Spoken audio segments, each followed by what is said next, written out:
going to begin our unit on the renal system, but one of our topics for this unit kind of bridges our last system, the respiratory system and the renal system.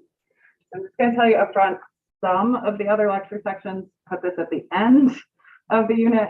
Some of the other sections put this at the beginning of the unit. I'm going to try doing it at the beginning this time, but we'll probably come back and touch back on these topics after we talk about the renal system as a whole. Really, it's kind of challenging in either place. If we wait until we go through the whole kidney, you'll have forgotten what the lungs do.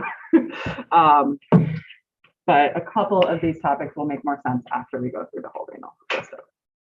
So I'm going to start out by remembering a couple of things that we talked about with the lungs at the sort of very end. Yeah. Do you have these slides on the site? Yeah, are these not what came up? Oh, what came up for you guys? We can start with. Oh, okay. We could start with that, but that's not the plan. Let's see. Okay.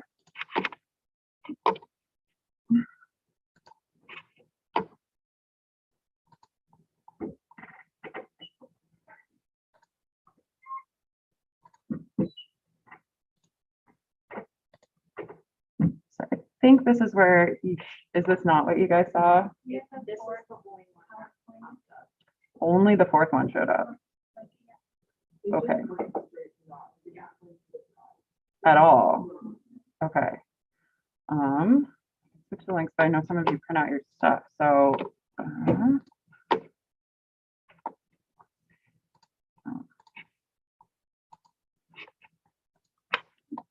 link.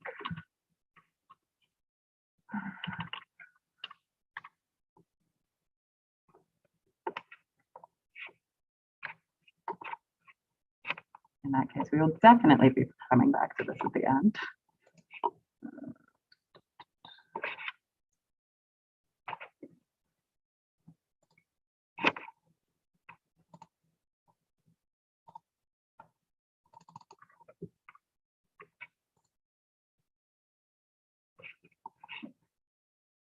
So check if that link now goes to the folder. I'm going to take a look at balance and see if there's a possible way for us to start with this and have you not be too confused. It did. Okay.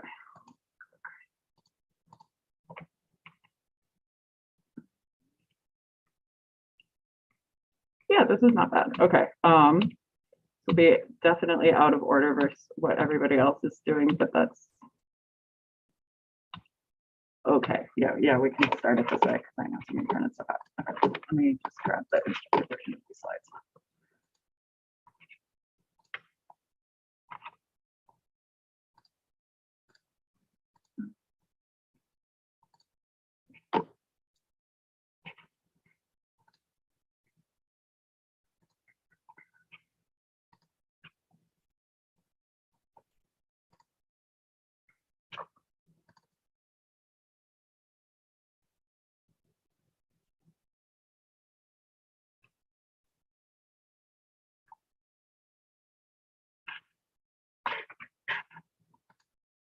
Okay, so this is what you got.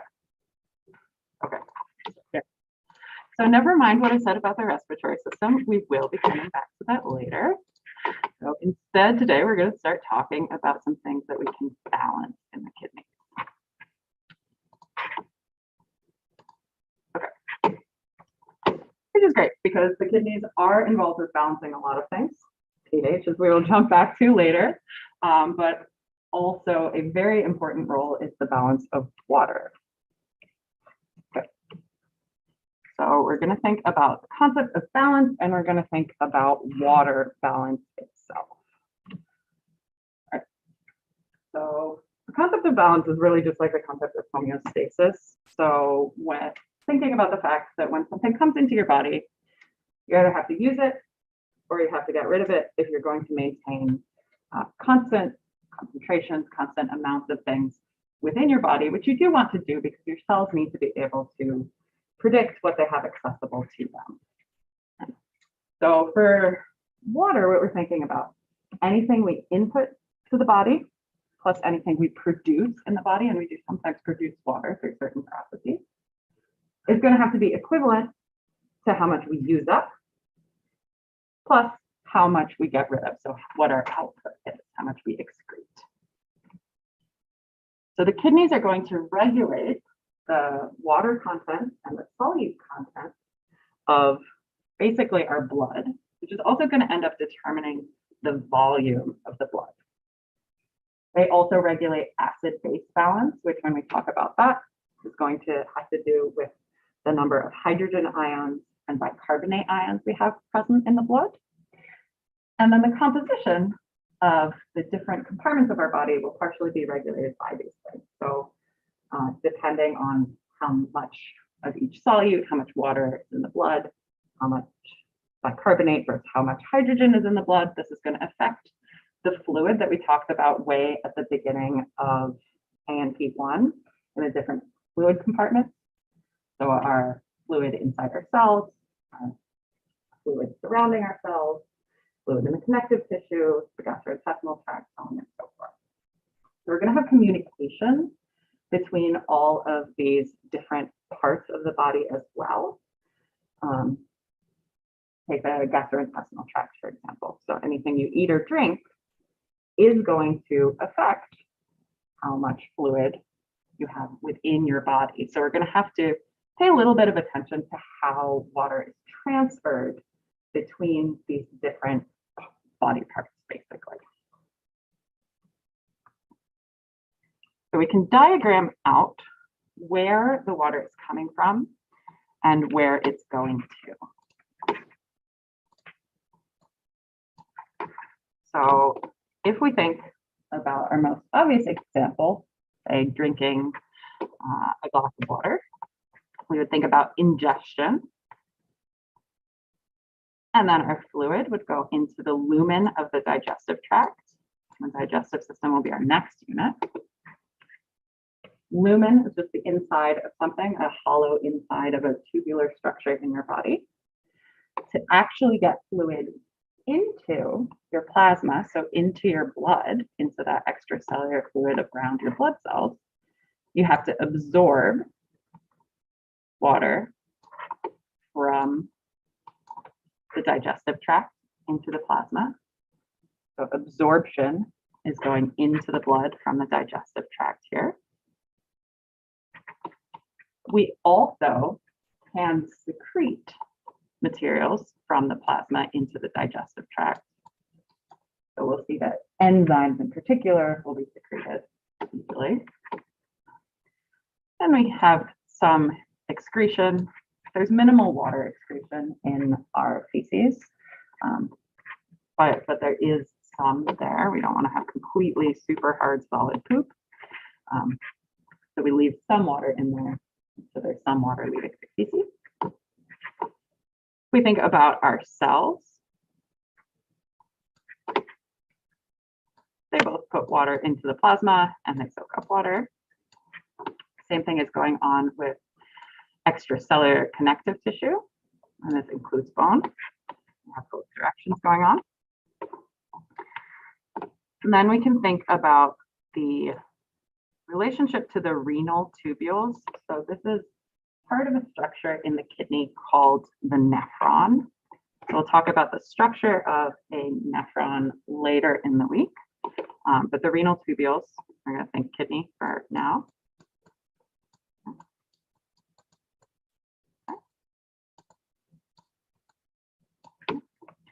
So we're going to see that there are a couple different processes going on here. So when we have filtration, when we think about the kidneys, the way that they work, we're going to see blood coming up to the kidney into a capsule-like structure. So there's going to be sort of twisting of blood, which we'll call the glomerulus.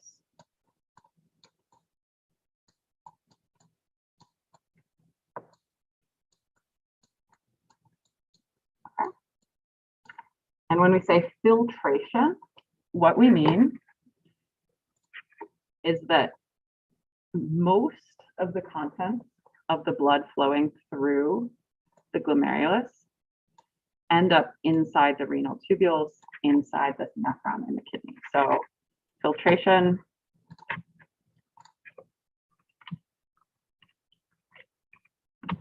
is blood into the renal tubules.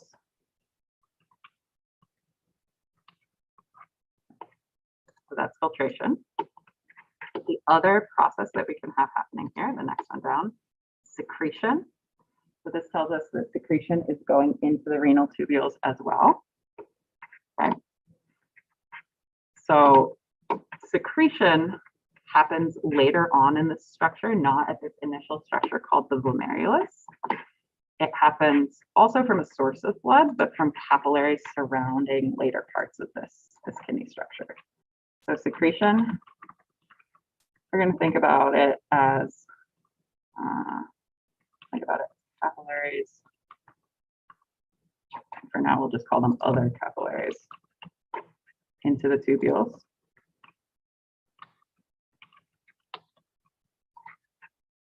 Okay. And then reabsorption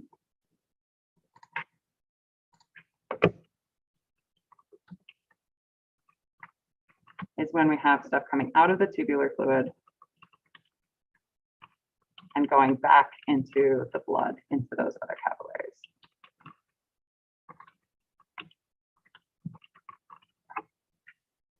Okay, so we'll talk about the structure of a nephron, and you will see these definitions again, but this is basically what we're talking about.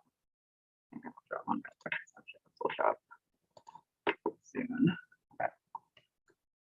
So this is our blood. This is our glomerulus. So that's the blood going past the nephron. Gets caught by a capsule.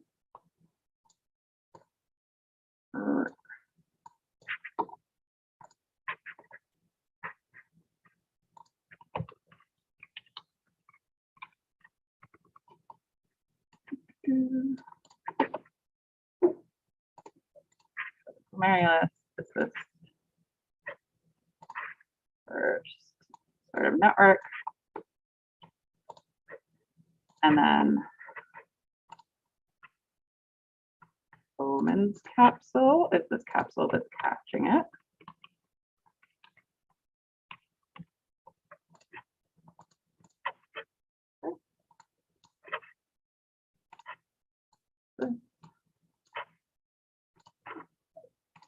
And then the structure continues.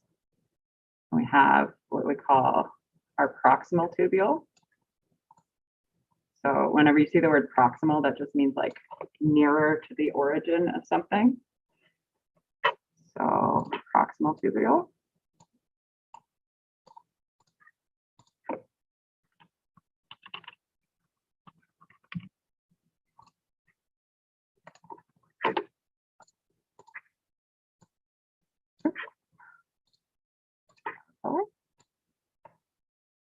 We're then going to dive down further into the kidney. So we have this loop that we call the loop of Henle.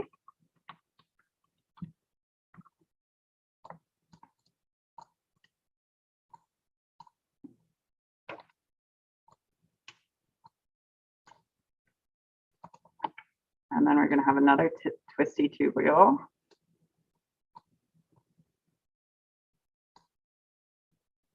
That we call the distal convoluted tubule.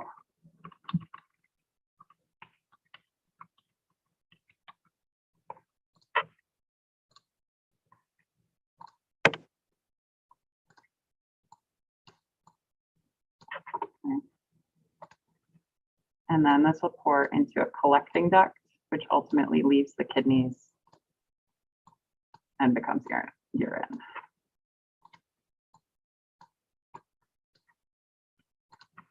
We'll add on to this knowledge later, but I think this should get us the pieces we need for today. Okay. And this whole structure is called the nephron. So this is like a microscopic anatomy piece of the kidney.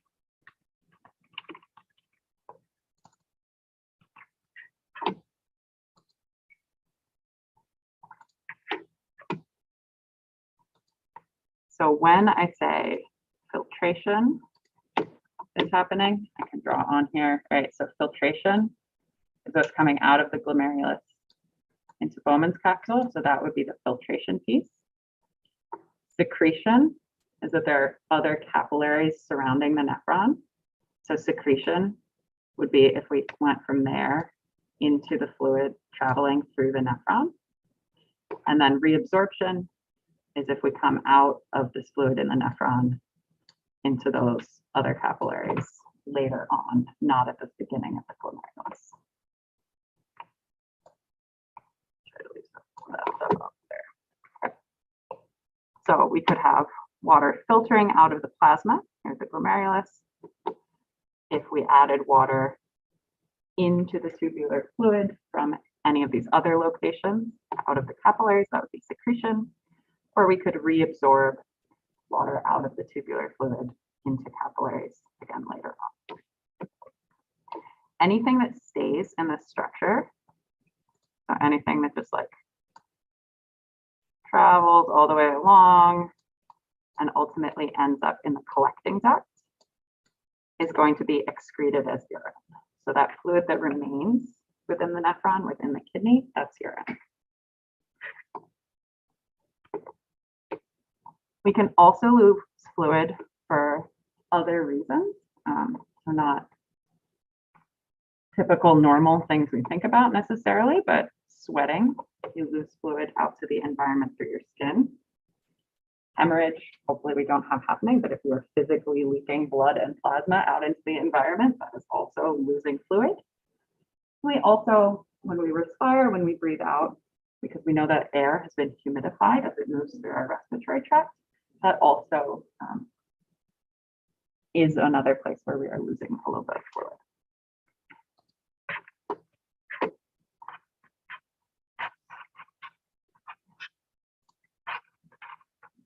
Leave that nephron on here.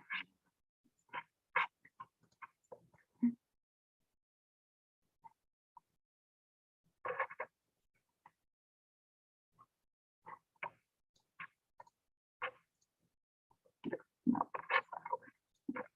we may redraw that picture.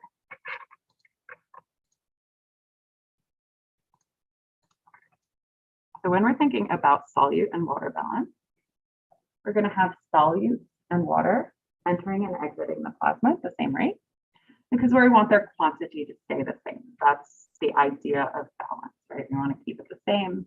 We want there to be balance. That said, sometimes there will be changes to these rates.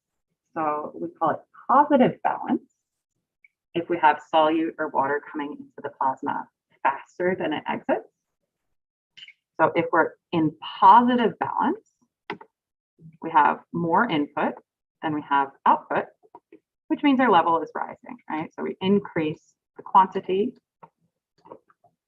because more is coming in than going out. Negative balance is when we have solute or water exiting the plasma faster than it enters. So this would be our quantity decreasing because our output is bigger.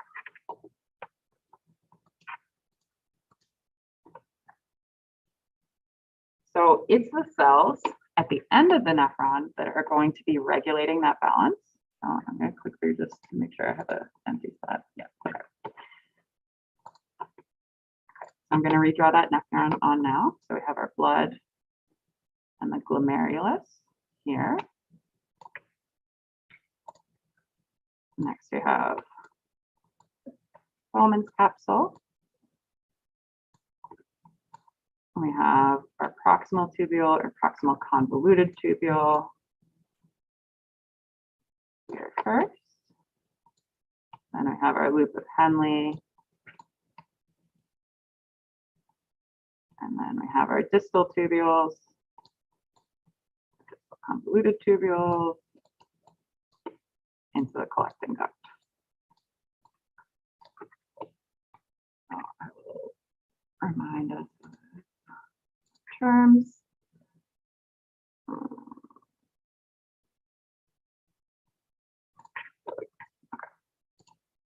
So reminder,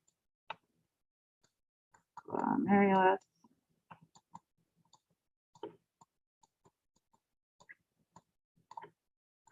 Almond capsule.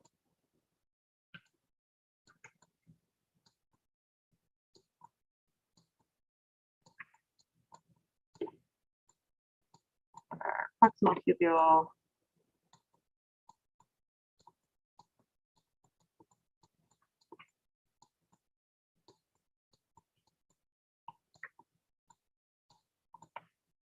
Sorry, with Henley. And some of these parts will be broken out into a little more specifics in the future. But these are like the main thing.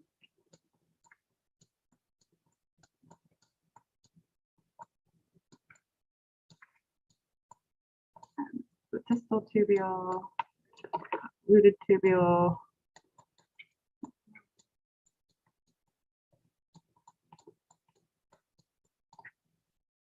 And this is their collecting duct.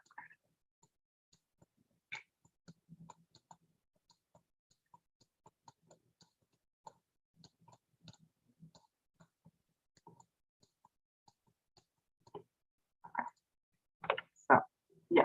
So is it just like a singular vessel or like are there a bunch of those that all goes into the same vessel? Yeah, there are a bunch of them that go into the collecting duct. And they're the loop that goes down, the reason it goes down like that is it's actually diving into a different part of the kidney. So there are different types of nephrons that have different sort of lengths of loops as well. And I look at this like loops and all this. But yeah, these are microscopic, there are tons and tons of them.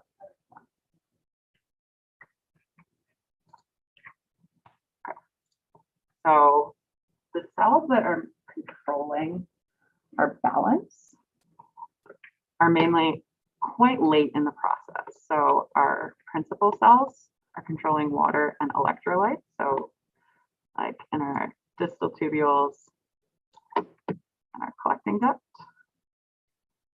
And there are also intercalated cells in these same locations controlling our acid-base balance. Although we'll see that some of the processes earlier in the nephron make a difference for that.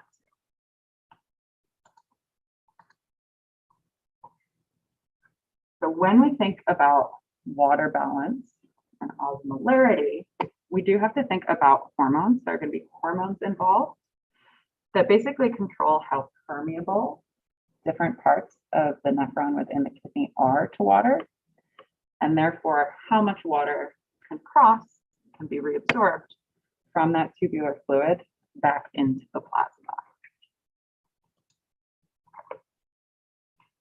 So we're going to have water moving, and we're going to change solute concentration and therefore change osmolarity by moving water, right? Like basically by watering down either the plasma or parts of the kidney itself. Water originally, I'll start out a little earlier than the words on the slide do. So when I said that everything is getting filtered out by the glomerulus, that included water in the plasma. So water was getting filtered first into the tubule, so joining the fluid. So I'll use blue for everything that's water right now. So I'm going to write filtration to let you know that water was part of what's getting into the nephron.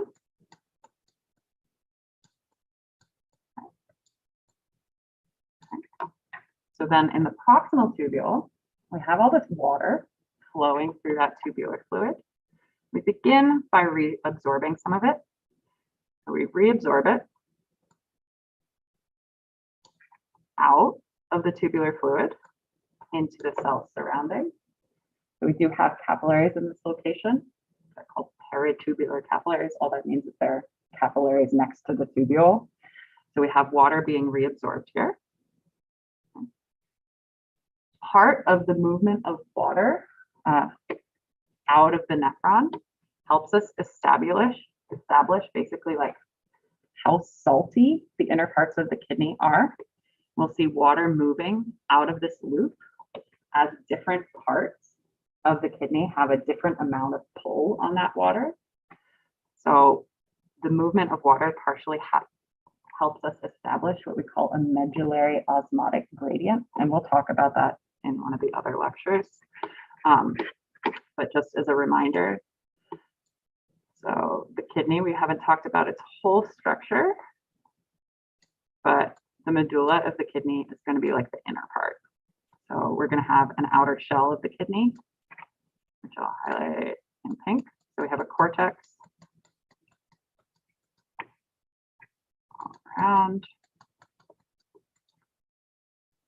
And then on the inside,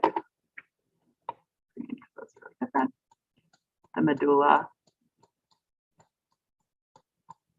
So we'll have a medullary osmotic gradient saying that we're going to have an osmotic gradient as the nephron dives into this area I've shaded in green. So the medulla of the kidney, just like medulla of a lot of other structures, just means the inner part, basically. Yeah, so this piece that I showed diving, right, like we start kind of here, we travel through the cortex, we dive into the medulla, then we come back out, and then the collecting ducts travel back through, and urine comes out of the kidney. So we're like kind of looping through different parts of the kidney.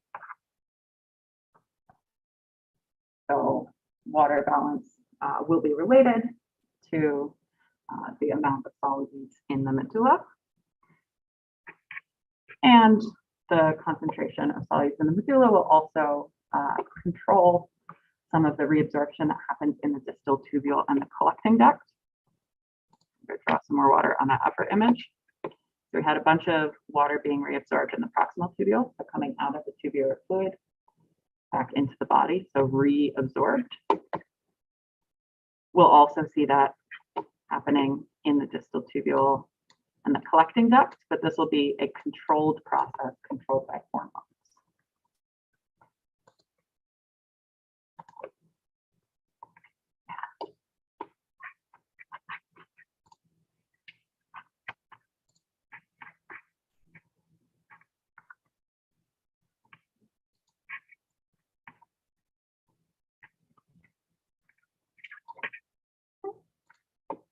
Now we have some amounts here, so thinking specifically about the water. So your water intake plus the water you produce metabolically needs to balance out with the water output plus the water you use. So when we think about water intake, I think about the gastrointestinal tract, metabolism. We think about output. Insensible loss would be like the amount of water vapor you're breathing out. Sweating, plus anything that is excreted into your gastrointestinal tract, plus anything that you're excreting as urine from the kidneys. So we have my we'll take a look at those amounts. So most people ingest about 2.2 liters of water a day.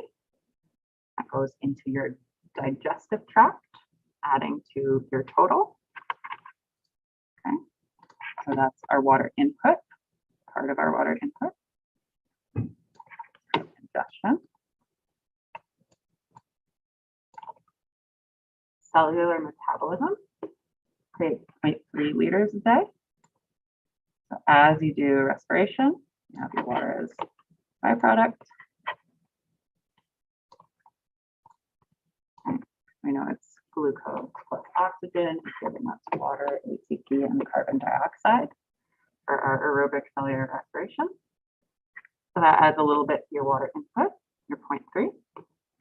So in total, you have about 2.5 liters a day of water input.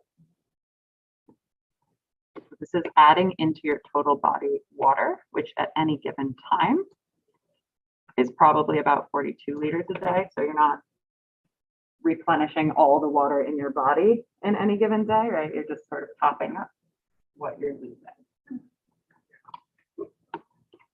So then if we think about the losses, some of the water is lost in your feces, only a very little bit, unless you have diarrhea. Right, a little bit excretion of species. And insensible loss like breathing out, plus processes like sweating, a little more, almost a liter. That takes us to these 0.9 liters per day. And then the rest you'll lose through urination. So urination is about 1.5 liters. That's the part that has to do with the kidney. Ultimately, what leaves the nephron, so out of that collecting duct at the end, is going to go into your bladder as urine. So that is the remainder. So if we compare these two numbers,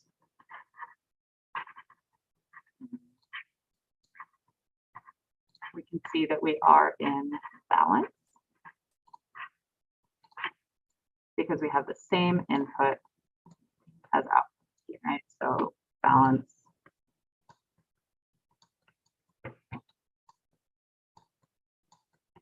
means that our input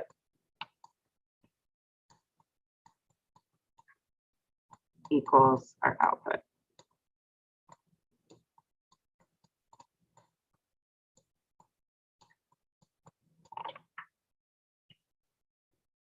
So say nothing about these numbers changed, except suddenly you drank 5 liters in a day, and for some reason, the other parts of your body didn't compensate for this.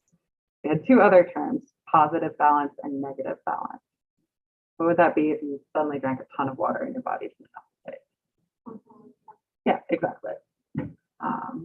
So what about if you go in a sauna and forget to drink water? Exactly. Okay. So that's all the positive and negative balance mean here for us, versus balance having these two be equivalent.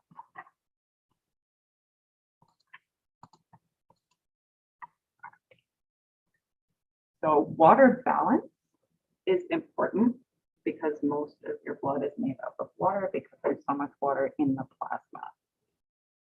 So when we think about water balance and when we think about water moving in and out of the gastrointestinal tract and especially in and out of the kidneys being filtered here, we largely think about these because we're thinking about maintenance of blood volume.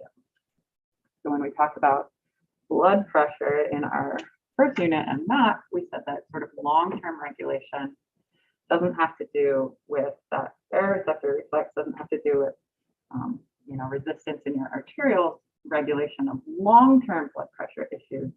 Has to happen through the kidneys and has to happen through regulation of physically how much blood volume you have. So when we refer to a normal blood volume, we call that normovolemia. Normovolemia, normal volume. All right, so the volemia here is just talking about blood volume. Probably break that down even more. Emia usually refers to blood. Normal blood volume.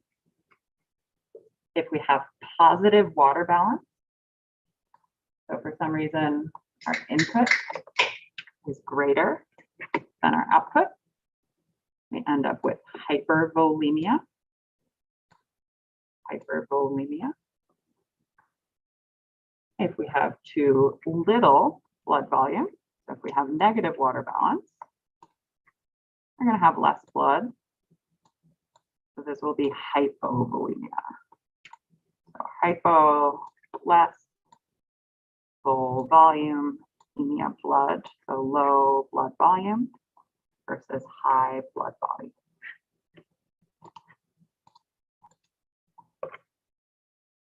When we think about water movement, it's important to remember that, like with everything else, we have to think about gradient. Okay. So when we think about where water is getting reabsorbed, for example, or where it's getting filtered potentially, water is going to be diffusing down its concentration gradient by osmosis. So it's going to move from areas where there's high water concentration to areas where there's low water concentration, which may often sort of flip in our minds a little bit because usually what we've listed out is solute concentration. So we can think about water is moving towards areas of high solute concentration, because if there's a lot of solute, that intrinsically means that there's less water. These things are kind of the inverse of each other. So we're going to go water down solute. So this means that water reabsorption is going to follow solute reabsorption. So what I mean by that is, like, if you move a bunch of solute, a bunch of ions, say, into the plasma, you're increasing the solute concentration there, which then creates a draw on the water, right? Because we now want to go water down those solutes. So we're going to see a sort of link between movement of solutes and movement of water, because the presence of the solute pulls on water.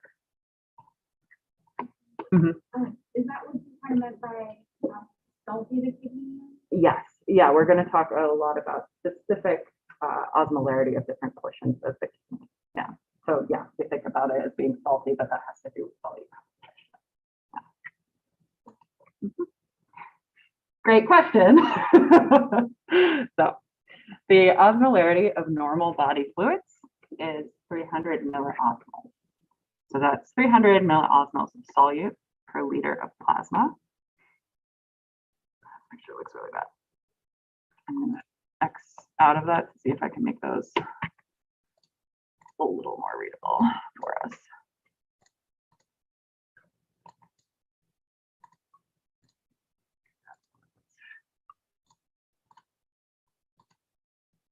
Did it print out like this on your slides as well?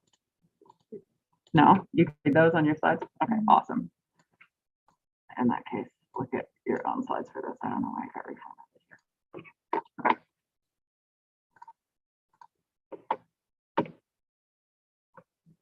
So usually we're at 300 milliosmoles of solute per liter of plasma.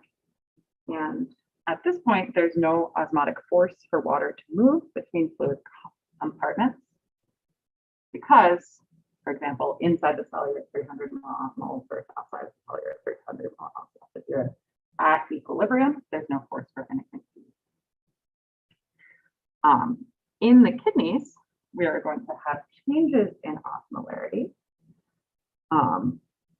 And we can also compensate for changes in the osmolarity of extracellular fluid in your body as a whole by regulating water reabsorption, therefore bringing more water into the bloodstream in order to bring us back down to our sort of normal osmolarity of 300 milliosmoles. This is all a passive process. Our water is going to be moving based on the osmotic gradient. We're not really going to be pumping water. We will sometimes see that we will pump solutes, which will have an effect on water, but most of this is just happening based on that osmotic gradient. So what we are looking at the numbers, which will play a role on where we see water moving through our nephron. So here we see our glomerulus would have been over here with the capsule. So they didn't draw on that part, but the rest of this links up with that image I've been drawing. So here's our proximal tubule. Here's our loop of Henle. Here's our distal tubule. And here's our collecting duct. And those black arrows inside show the flow of fluid within that nephron, within the tubular fluid. And what you'll notice is that these different regions of the nephron are surrounded by different areas with different osmolarity. So this red line represents a separation between the cortex of the kidney, so the outer shell. Cortex, probably that is hopefully legible on your slide. Okay. So we can see the cortex begins at 300 milliosmoles. But as we drive down into the medulla,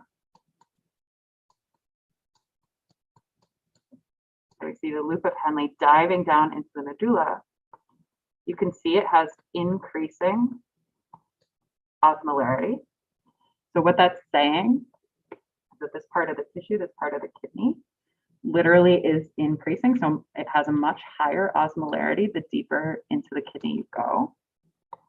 So that is what our medullary osmotic gradient is referring to. It's referring to the fact that we're getting more and more solute concentration, higher and higher osmolarity as we go deeper into the medulla, which means that as we dive into the medulla, we are creating a pull on water.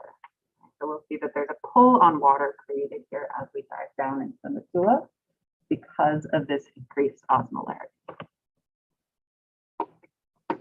This gradient is actually in part produced by the loop of Henle itself. So we'll talk about this more in detail later, but you might notice here that we have some ions being actively transported on the other side of the loop of Henle. So remember, whenever your book draws red arrows, it's telling you that's an active process. It's telling you that's active transport versus green arrows are telling you it's passive transport. So we have pumps here actively transporting solutes into the medulla. It creates this high osmolarity, therefore creating a pull on water traveling through the earlier parts of the loop of Henle in this region. I know that seems kind of backwards, but we will talk about why it makes sense as we go through these different regions, hopefully.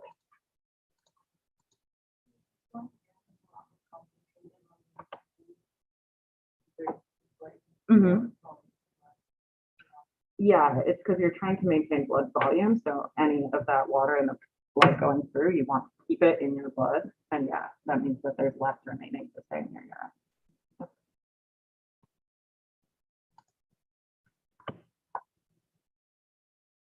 So water filtered, bulk filtered into the tubular fluid at the glomerulus out of the blood.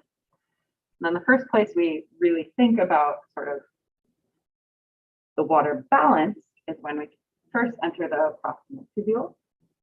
70% of the water that got into the tubule in the first place, filtered out through the glomerulus, immediately gets reabsorbed back into the bloodstream.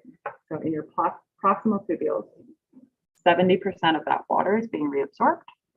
This is not a regulated process. So we're not involving any hormones here.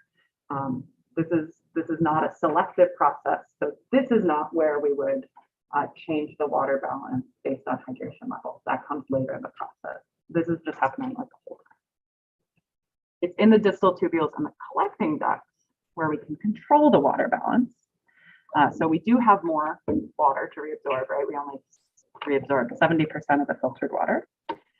So later in the nephron, in the distal tubules and the collecting ducts, we can control using antidiuretic hormone, ADH, vasopressin, those are all the same thing. We can control how much water gets reabsorbed in these regions through the use of hormones.